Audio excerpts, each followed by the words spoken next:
ఆ ప్రాంతంలో ఉన్న ప్రజలు మూసి ప్రక్షాళన చేయమని నన్ను తీసుకెళ్లి పాదయాత్ర చేస్తే నేను చూసి వచ్చిన. నేను ఇవాళ మిత్రులారా, మనం ఎందుకు మూసీ నది ప్రక్షాళన చేసుకోవద్దు? మూసీ నది ఒడ్డున ఉన్న పేదలకు ఏవైనా ఇల్లు పోతే ఇల్లు ఇద్దాం, ఉపాధి పోతే ఉపాధి కల్పిద్దాం, ఉద్యోగ అవకాశాలు కల్పిద్దాం, అవకాశం ఉన్న దగ్గర అభివృద్ధి చేద్దాం, వాళ్ళను వాళ్ళ పిల్లల్ని మంచి స్కూళ్ళల్లో చదువులు చెప్పిద్దామని నేనంటే లేదు, మేము అడ్డం పడతారంటారు. ఇవాళ కేంద్ర మంత్రిగా ఉన్న పెద్ద మనిషి ఇవాళ పెద్ద పెద్ద మాటలు మాట్లాడుతున్నావు. నువ్వు మూసీ నదికి అనుమతులు తెస్తావా తేవా? నువ్వు ఇక్కడ పార్లమెంట్ సభ్యుడు కదా అని నేను అడుగుతున్నా.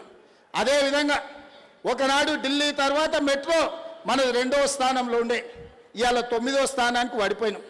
కారణాలు ఏవైనా ఉండని, అడ్డుపడ్డోళ్ళు ఎవరు, కాళ్ళలో కట్టెలు పెట్టింది ఎవరు, నేను మాట్లాడదలుచుకోలే. ఇవాళ మనకు తెలివి వచ్చింది, ఇవాళ మనం మెట్రోని విస్తరించుకోవాలనుకున్నాం. ఇవాళ నాగోల్ జంక్షన్ నుంచి బరాబర్ ఎల్బీ నగర్ నుంచి ఓఎస్ హాస్పిటల్, ఆ నుంచి చాంద్రాయణ గుట్ట, ఆ నుంచి రాజేంద్ర నగర్ డైరెక్ట్గా అంతర్జాతీయ ఎయిర్పోర్ట్కు ఈ నాగోల్ నుంచి ఈరోజు మెట్రో విస్తరణ చేయాలని నేను ప్రతిపాదనలు పంపించిన. నేను ఇక్కడున్న మిత్రులను అడుగుతున్నా, నాగోల్ నుంచి అంతర్జాతీయ ఎయిర్పోర్ట్కు మెట్రో కావాలన్నా వద్దా? మీరు ఒక్కసారి ఆలోచన చెయ్యండి. ఇవాళ మనం ఎయిర్పోర్ట్కి పోవాలంటే ఎక్కడెక్కడో తిరిగి చుట్లు తిరిగి పోవాల్సి వస్తుంది. అదే నాగోల్ మెట్రో రైలు ఎక్కితే చక్కగా శంషాబాద్ ఎయిర్పోర్టులో దిగుతాం. ఇవాళ గదే అడిగిన, మా రంగన్న చెప్తాడు, అన్న ఎల్బీ నగర్ కాదు హయత్ నగర్ అవతలికి మెట్రో కావాలి, ఇప్పుడు పట్నం అంతా హయత్ నగర్ దాటిపోయింది, వనస్థలపురం అవతలికి ఇయ్యండి అని రంగన్న కలిసినప్పుడల్లా అడుగుతాడు. మా ఎంపీ చామల కిరణ్ అడుగుతాడు, ఇవాళ ఎల్బీ నగర్ నుంచి హయత్ నగర్ అవతలికి మెట్రో పెట్టాలని అడిగిన. అవసరం ఉందా లేదా మీరు ఒక్కసారి ఆలోచన చేయండి. ఇట్లా చెప్పుకుంటూ పోతే 122 కిలోమీటర్లు మెట్రోను పొడిగించాలి, అంతర్జాతీయ నగరం చేయాలని నేను ప్రయత్నం చేస్తుంటే అన్ని అనుమతులు వచ్చినాక ఇక్కడ నుంచి కేంద్ర మంత్రిగా పనిచేస్తున్న ఆయన పోయి కాళ్ళ కట్టెపెట్టి పుల్లలు పెట్టి ఇవాళ దాన్ని అర్ధాంతరంగా ఆపే పరిస్థితి వచ్చింది. ఆయనను అడగాల్సిన అవసరం లేదా అని నేను అడుగుతున్నా. ఇవాళ మనం ఏది అడిగినా రీజనల్ రింగ్ రోడ్, ఇవాళ ఔటర్ రింగ్ రోడ్ వచ్చినందుకు మనం అంతర్జాతీయ నగరమైనాం. రీజనల్ రింగ్ రోడ్ వస్తే 360 కిలోమీటర్ల అభివృద్ధి జరిగితే ప్రపంచంతోనే పోటీ పడే సింగపూర్, టోక్యో, న్యూయార్క్ లాంటి పట్టణాలతోని ఈరోజు మన హైదరాబాద్ పోటీ పడవచ్చు. 2.5 ఏళ్ళ నుంచి కాలుకు బల్పం కట్టుకొని తిరుగుతున్నా. 50 సార్లు ఢిల్లీకి వెళ్ళిన, 5 సార్లు మోడీ గారిని కలిసిన. ఎందుకు ఆగుతుంది, ఎవరు ఆపుతున్నారు అని నేను అడుగుతున్నా. ఎందుకు ఆగుతుంది, ఎవరు ఆపుతుండ్రు? సమాధానం చెప్పాల్సిన బాధ్యత కిషన్ రెడ్డి గారికి లేదా? తప్పించుకొని ఎన్ని రోజులు తిరుగుతావని నేను అడుగుతున్న కిషన్ రెడ్డి గారిని. ఇవాళ కేంద్ర మంత్రిగా నీకు ఓట్లు వేయలేదా? ఇవాళ నువ్వు ఈ ప్రాంతం నుంచి ఎమ్మెల్యేగా కేంద్ర మంత్రిగా ఎన్నికైనవంటే ఈ ప్రజలు, ఈ నగర ప్రజలు నీకు ఓట్లు వేయలేదా? నిన్ను గెలిపించలేదా? తెచ్చే బాధ్యత నీ మీద లేదా?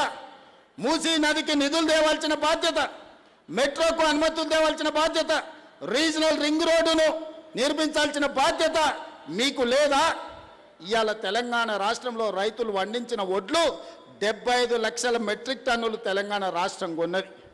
కానీ కేంద్ర ప్రభుత్వం చెప్తే నేను 50 లక్షలే కొంటాను, మిగతా 25 లక్షలు ఎవరికి ఇవ్వాలి, ఎక్కడ తీసుకుపోవాలి? ఇవాళ దేశంలో 60% ఒక్క తెలంగాణలోనే వడ్లు పండించినాం. పంజాబ్లో 86% కొంటావు, నీ ప్రభుత్వాలు ఉన్న రాష్ట్రాలలో 70-80% కొంటావు. తెలంగాణలో వండించినేమో సగానికి సగం తక్కువ కొంటున్నావు. ఈ బాధ్యత కిషన్ రెడ్డి గారికి లేదా? ఇవాళ ఆయన అంటుండు నన్ను ఎవ్వరు ఏం చేయలేరని. అయ్యా, ఈ ప్రజలతో పెట్టుకున్నాడు, తెలంగాణ ప్రజలతో గోక్కున్నాడు, బాగుపడి బట్ట కట్టినోడు ఎవరు లేడు కిషన్ రెడ్డి గారు. నువ్వు చేస్తున్న వ్యవహారాలు అన్ని ప్రజలు గమనిస్తారు. అందుకే 15 తారీఖు తర్వాత ఖచ్చితంగా కార్యాచరణ ఉంటుంది.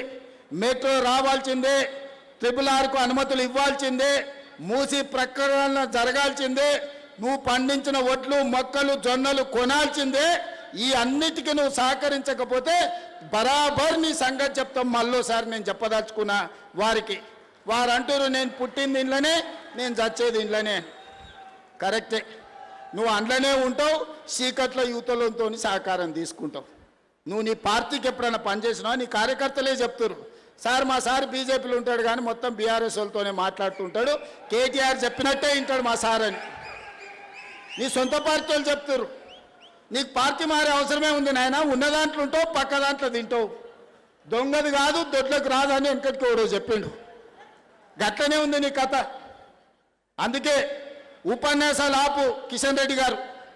నువ్వు అభివృద్ధి కోసం తెలంగాణకు అనుమతులు నిధులు అన్నప్పుడల్లా నేను కలిసి వస్తా అంటే నన్ను తీసుకుపోడు. అంత సీక్రెట్ ఏముంది? మీ మంత్రులే కదా కట్టర్, అశ్విని వైష్ణవ్ మీ మంత్రే కదా.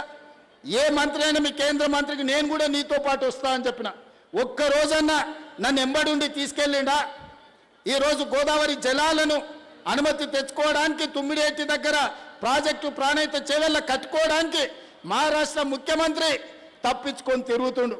ఏందో అని కనుక్కుంటే కిషన్ రెడ్డి గారు నువ్వు అనుమతులు ఇవ్వద్దని చెప్పిండని వాళ్ళ ఆఫీస్ నుంచి సమాచారం. ఇదెక్కడి బుద్ధయ్యా? తెచ్చుకో, తీసుకురా ఇవన్నీ.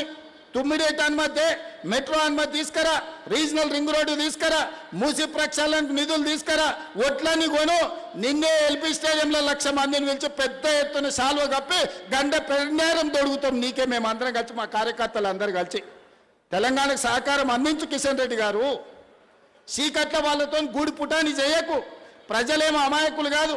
ఓసారి అంబర్పేటలో చూపించారు 2014లో కాలేరు వెంకటేశ్వర్ ఏం చేసిండు ఆ రోజు 18లో నువ్వు గిట్లనే చేస్తే. అందుకే ఈనాడు నేను బీజేపీ మిత్రులకు బీఆర్ఎస్ మిత్రులకు నేను ఒకటే మాట చెప్పదలుచుకున్నా. ఇప్పుడు ఎన్నికలు లేవు. ఎన్నికలు వచ్చినప్పుడు 6 నెలలు రాజకీయాలు చేద్దాం. ఈ 2 ఏళ్ళు రాత్రి పగళ్ళు పనిచేద్దాం, కష్టపడదాం, మన నగరాన్ని అభివృద్ధి చేసుకుందాం. 100% నేను అండగా నిలబడతా. నా దగ్గరికి ఏ ఎమ్మెల్యే వచ్చినా అండ్లున్నా ఇండ్లున్నా మనతోనున్నా ఎవరికైనా పనులు చేపించే బాధ్యత నాది. వాళ్ళని ప్రజలు ఎమ్మెల్యేలుగా గెలిపించారు, నన్ను ముఖ్యమంత్రిగా గెలిపించారు. ఎవరైనా ప్రజా సమస్యల మీద వస్తే పని చేయడం నా బాధ్యత, ప్రాంతాన్ని అభివృద్ధి చేయడం నా బాధ్యత. అందుకే ఈనాడు రాజకీయాలకు అతీతంగా మన మహానగరాన్ని అభివృద్ధి చేసుకుందాం. ఈ మల్కాజ్గిరి మున్సిపల్ కార్పొరేషన్ పరిధిలో ఉన్న శాసనసభ్యులందరికీ, ప్రజాప్రతినిధులందరికీ నా విజ్ఞప్తి, మా రజితమ్మ మాజీ కార్పొరేటర్ కూడా నేను ఈరోజు చెప్పదలుచుకున్నా. తను మున్సిపల్లో కార్పొరేటర్గా చాలా బ్రహ్మాండంగా పనిచేసింది. ఈ ప్రాంతానికి అత్యధికంగా నిధులు తీసుకొచ్చింది, సమస్యలని అక్కడ ప్రస్తావించింది. అందుకే ఈరోజు మహిళల్ని ప్రోత్సహించే విషయంలో ఈ ప్రభుత్వం వెనక్కి పోదు. 100% మహిళల్ని ప్రోత్సహిస్తుంది. మంచి పనులు చేసుకోండి. ఈ మంచి పనులల్లా రాజకీయాలు పక్కన పెట్టి ఒకరినొకరు సహకరించుకోండి. మళ్ళొక్కసారి మాట ఇస్తున్నా, మల్కాజ్గిరి పార్లమెంట్ నియోజకవర్గ పరిధిలో ఆనాడు నేను మీరు ఆశించిన మేరకు న్యాయం చేయలేకపోయినా ఈనాడు మీకు మాట ఇస్తున్నా. ఈ పార్లమెంట్లో ఉన్న 7